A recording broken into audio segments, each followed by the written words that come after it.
आज संसद पर हमले को लेकर जांच और भी ज्यादा तेज कर दी गई है। गृह मंत्रालय ने जांच का आदेश दिया है। सीआरपीएफ के महानिदेशक के नेतृत्व में जांच समिति का गठन भी कर दिया गया है। अन्य सुरक्षा एजेंसी और विशेषज्ञों के सदस्य इस टीम में शामिल हैं। सुरक्षा में सेंध के कारणों की ये टीम जांच करेगी। समिति जल्द ही अपनी रिपोर्ट भी सौंपेगी ताकि इस पूरे मसले के अंजाम तक पहुंचा जा सके कि आखिर इनके पीछे मकसद क्या था। जिस तरीके से ये आरोपी संसद की सुरक्षा में सेंधमारी करने का काम करते हैं, तो इसके पीछे इनका मकसद क्या था। फिलहाल ये 8 तस्वीरें, हुड़दंग की 8 तस्वीरें हम आपको दिखा रहे हैं आपकी टीवी स्क्रीन में कि किस तरीके से लोकसभा में ये शख्स जो कि दर्शक दीर्घा में बैठा होता है अचानक से कूद जाता है। ये देखिए सर्कल के अंदर आपको ये शख्स नजर भी आएगा।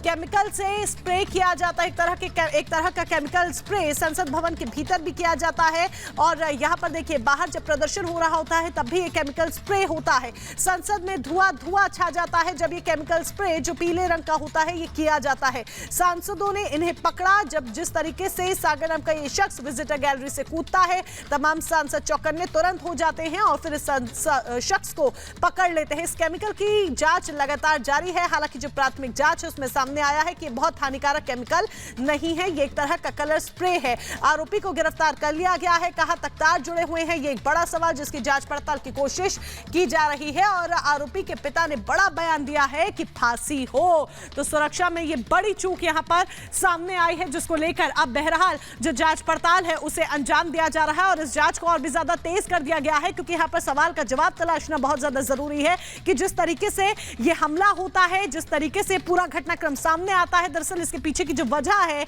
वो थी क्या, लेकिन किस किस तरीके से पूरा घटनाक्रम घटता है, इस पूरे घटनाक्रम की टाइमलाइन क्या है, इस रिपोर्ट के जरिए जरा समझने की कोशिश कीजिए।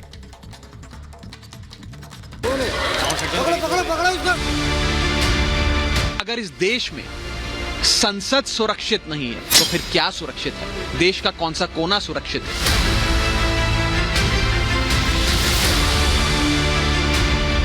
सदन में अगर इस तरीके की घटना होगी तो उसका संदेश यकीनन देश भर में ठीक नहीं जाता। बुधवार को नई संसद के अंदर घुसपैठ की इन तस्वीरों ने एक बार फिर देश को हैरान कर दिया। हैरानी लाजमी भी है क्योंकि संसद की सुरक्षा में सेंध लगाने वाले इन लोगों के पास अगर सच में कोई खतरनाक हथियार होता तो फिर क्या होता। संसद में कुछ बड़ा हो सकता था। ये चूक किसी बड़ी अनहोनी को दावत दे सकती थी। अब जांच जारी है। जांच के लिए कई कमेटियां गठित की जा चुकी हैं। चलिए आपको उस एक एक पल की जानकारी देते हैं जब ठीक 22 साल बाद एक बार फिर से लोकतंत्र के मंदिर में सुरक्षा की चूक हुई। वक्त 1:14 सदन की कार्यवाही में घुसे युवक। बुधवार को संसद का शीतकालीन सत्र चल रहा था। दोपहर 1 बजे का वक्त था। लोकसभा में शून्यकाल की कार्यवाही जारी थी। स्पीकर की कुर्सी पर उस वक्त राजेंद्र अग्रवाल बैठे थे। कई सांसद पार्लियामेंट के अंदर मौजूद थे। शून्यकाल में बीजेपी सांसद खगेन मुर्मू बोल रहे थे, लेकिन तभी अचानक दर्शक दीर्घा में बैठे 2 युवक नीचे कूदते हैं।